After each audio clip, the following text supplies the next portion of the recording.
Eh bien bonjour à toutes, bonjour à tous, c'est Top Top et aujourd'hui on se retrouve pour une nouvelle vidéo autre concernant les dragons de légende. Et aujourd'hui on va parler d'un dragon, je pense que vous connaissez et je pense que vous reconnaissez le dragon que vous voyez devant vous en image. On va parler du dragon rouge du Pays de Galles. Alors pourquoi ce dragon? Je me suis dit que c'est un dragon quand même qui est beaucoup plus connu que Tiamat que j'ai fait dans la vidéo précédente.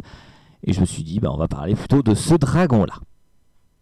Alors pour ce dragon, on va tout d'abord parler de ses caractéristiques au dragon, et après on va plus parler de sa légende à proprement parler.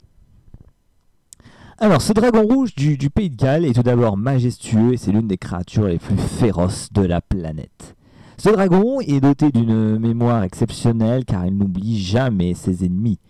Son corps quant à lui est gigantesque et recouverte d'écailles écarlates, d'un rouge écarlate. Elles sont même brûlantes au toucher, donc je vous déconseille de toucher à ce dragon, et d'ailleurs elle rougeoie même dans l'obscurité. Et d'ailleurs, en parlant de ces écailles, lorsque l'une d'elles se détache et tombe quelque part, elle peut s'enflammer et elle peut même provoquer de gigantesques incendies. Le battement assourdissant de ces immenses ailes peut s'étendre à des kilomètres à la ronde et on l'entend très facilement. Et d'ailleurs, ce dragon-là se sert de ses énormes griffes qui sont au bout de ses pattes pour combattre d'autres dragons dans les airs.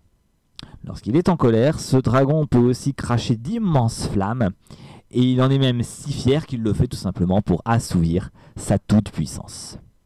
D'ailleurs, ce dragon est également l'emblème du Pays de Galles depuis plus de 1300 ans. Je vous en parle un petit peu plus tard quand je raconterai sa légende. Et il représente, comme je l'ai dit, la fierté et la combativité du peuple gallois. D'ailleurs, ce dragon-là, on peut le retrouver aussi beaucoup dans le Pays de Galles. Voilà, donc là ici, un exemple avec une photo du Pays de Galles où on peut voir donc, ce dragon rouge.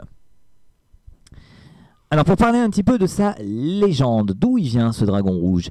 Eh bien tout d'abord, aux alentours du 3 et 4e siècle après Jésus-Christ, des troupes romains portaient l'emblème d'un dragon sur leur étendard. Et après le départ de ces derniers, eh bien, les monarques celtes utilisaient l'image de ce dragon comme symbole de leur autorité au 5e siècle après Jésus-Christ.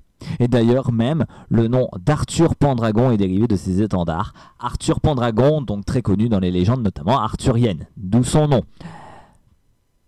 Mais ce n'est que vers 820, donc comme je l'ai dit tout à l'heure, il y a plus de 1300 ans, que le dragon rouge est le symbole notamment des Gallois.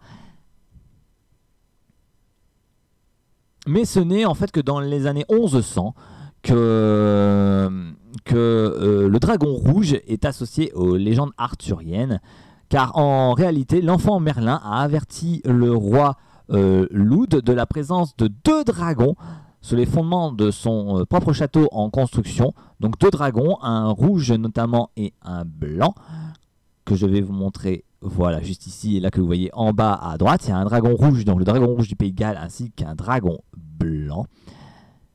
Donc ces 2 dragons étaient là, sous les fondements du château en construction lors de l'époque des légendes arthuriennes, à Dinas Emrys.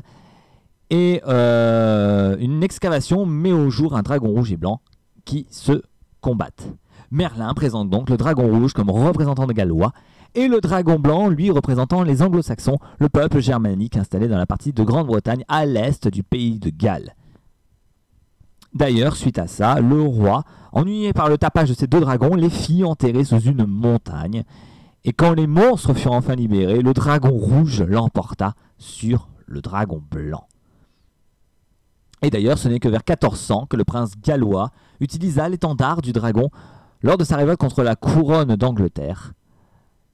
Et puis, plus tard, un peu 100 ans plus tard, les troupes du Gallois Henri Tudor, donc les Tudors qu'on connaît, portent le drapeau au dragon lors de leur victoire contre le roi Richard III. Et plus tard, Henri Tudor, devenu roi d'Angleterre sous le nom d'Henri VIII, inclut le dragon rouge gallois dans ses armoiries. Mais ce n'est qu'au début du XXe siècle que le drapeau au dragon rouge que vous voyez ici, qui connaît un regain de popularité, et ce symbole est déployé même lors de l'investiture d'Édouard le prince de Galles en 1911. Mais ce n'est qu'en 1959 que le drapeau est officiellement adopté sous la forme actuelle, donc qu'on connaît très bien et que je vais vous remettre à l'écran juste ici, voilà, je vais y arriver. Et oui, donc comme je le disais, c'est né qu'en 1959 que ce drapeau-là est officiellement adopté comme drapeau, de la principauté du Pays de Galles. Et d'ailleurs, comme je l'ai dit, c'est aujourd'hui un symbole national qui représente la fierté et la combativité du peuple gallois. Voilà en tout cas pour l'histoire donc de ce dragon rouge. Vous le savez, de toute façon au niveau de mes vidéos Dragon de légende, ce ne seront pas des vidéos très longues, hein, ce seront des vidéos qui dureront à peu près 5 minutes. Voilà, c'est juste pour expliquer encore une fois ma passion pour les dragons que je fais ça notamment, et vous expliquer notamment certaines légendes, notamment des dragons quand même qui sont connus dans le monde entier. Voilà, ben écoutez, on va s'arrêter là-dessus pour cette vidéo. Donc c'était top donc pour cette vidéo sur les dragons de légende et aujourd'hui donc sur le dragon rouge du Pays de Galles. J'espère que cette vidéo vous aura plu. Et quant à nous, eh bien on se retrouve très prochainement pour une toute nouvelle vidéo. Et en attendant, ben moi je vous dis à la prochaine tout le monde.